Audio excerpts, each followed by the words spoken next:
Bonjour Barbara, aujourd'hui je vais te parler d'un livre qui s'appelle L'expédition rancobolesque du professeur. Je sais pas si je le prononce ou si je te laisse te débrouiller, je pense que je te laisse te débrouiller. Voilà, je ne sais pas le prononcer. C'est un livre qui a été écrit par Simon Catelin et Soutif avec la participation du Muséum national d'histoire naturelle et aux éditions Kaléidoscope. Donc c'est l'histoire d'un professeur qui est spécialiste dans les papillons et qui fait des recherches au muséum, qui travaille au muséum. Voilà. Et on lui parle d'un papillon qui aurait disparu ou qui est en cours de disparition et qu'il doit aller le chercher. Et donc il va sur les traces du papillon qui s'appelle l'Evana, qui est un papillon qui existe, je t'en parlerai à la fin. Donc il va sur ses traces et il le cherche partout. L'oiseau le guide et va avec lui dans son périple. Hein. Il lui parle, enfin ils ont un échange. Donc on passe dans différents tableaux, je te montre rapidement. Bon, il y a un chat qui me gêne un peu dans mon cadre, mais voilà.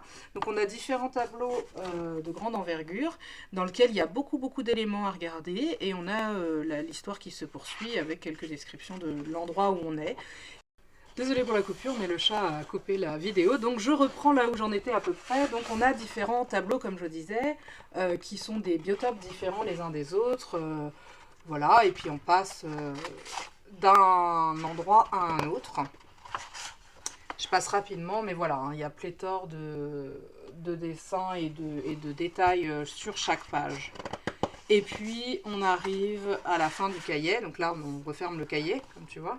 Et le professeur rentre chez lui, il n'a pas trouvé le papillon, mais il va se rendre compte. Alors je spoil la fin, je vous préviens, mais en même temps, j'ai pas trop le choix, vu ce que je vais en raconter après. Et donc il se rend compte après que le papillon était chez lui. Voilà, donc ça c'est la fin de l'histoire et puis il va pouvoir l'étudier. Ce qui est intéressant, c'est que du coup, on a ensuite un jeu qui consiste à un cherche-et-trouve. Donc en fait, le papillon l'a suivi pendant toute l'histoire. Et donc on se rend compte que dans tous les tableaux, le papillon existe et est. Et du coup, on peut retourner en arrière et essayer de le chercher et de le trouver. Voilà. Donc c'est là où j'avais besoin de le dire qu'il l'avait trouvé à la fin. Et donc là, c'est les résultats, c'est les réponses, c'est là où est le papillon sur chaque image. Et ensuite, on a quelque chose qui, moi, m'intéresse beaucoup, qui est un supplément scientifique. Ils appellent ça les dossiers du professeur, mais en fait, ils présentent notre cher papillon, que je te montre ici, du coup, en dessin beaucoup plus réaliste. Et donc, il y a une fiche de présentation. On a aussi une explication, parce que c'est un papillon en voie de disparition, du coup.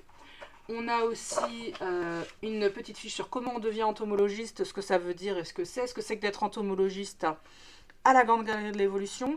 Ici, ce sont les sous-sols de la Grande Galerie de l'Évolution. En fait, c'est sur le parvis devant, là où il y avait avant une fontaine qui a été retirée. Il y a un projet de la refaire, je crois, mais je ne sais pas si ça aura lieu. Mais en tout cas, à cet endroit-là, là où il y a un parvis assez grand avec des cailloux, quoi. Du gravier, voilà, du gravier, c'est le mot que je cherchais. Et ben en dessous, on a 3 étages de souterrain immenses avec des étagères sur rails qui se déplacent, etc. C'est assez impressionnant. Et d'ailleurs, il y a une chose qui est dessinée à la dernière page et que je voulais te montrer, qui est le dodo. Et celui-là, il existe, il est à cet endroit-là, dans une des galeries. J'ai eu la chance de le voir pendant mon stage d'observation au service des expositions temporaires de la Grande Galerie de l'Évolution. Donc le dodo, il est sous cage, il est sous verre comme ça, et il reste dans les collections. Il bouge pas, mais par contre, si des gens veulent l'étudier scientifiquement, ils peuvent évidemment. Mais c'est des demandes, etc. C'est un peu compliqué. Voilà, donc moi ce livre je l'aime beaucoup parce qu'il mêle une histoire. Il y a aussi une forme de jeu, je trouve que les cherche et trouve sont très intéressants pour les enfants, ça les contraint à regarder attentivement les images. Et comme on a des images foisonnantes, il y a beaucoup de choses à en dire et beaucoup de choses à en tirer. Donc je trouve ça super, en plus là ça parle de faune et de flore, ce qui est quand même ce qui m'intéresse. Et puis ça allie du coup la science, la littérature, le dessin. Pour moi, c'est un combo assez gagnant. Voilà. Bon, je crois que j'ai dit tout ce que j'avais à en dire. C'est un livre vraiment intéressant et chouette à lire. Pour les enfants un peu grands, hein, par contre, hein, pas à 2 ans, quoi. Il faut quand même avoir un peu de capacité de vocabulaire et il y a beaucoup de textes. Donc voilà, plutôt 6, 7, 8 ans, je pense que ça commence à être intéressant. À bientôt!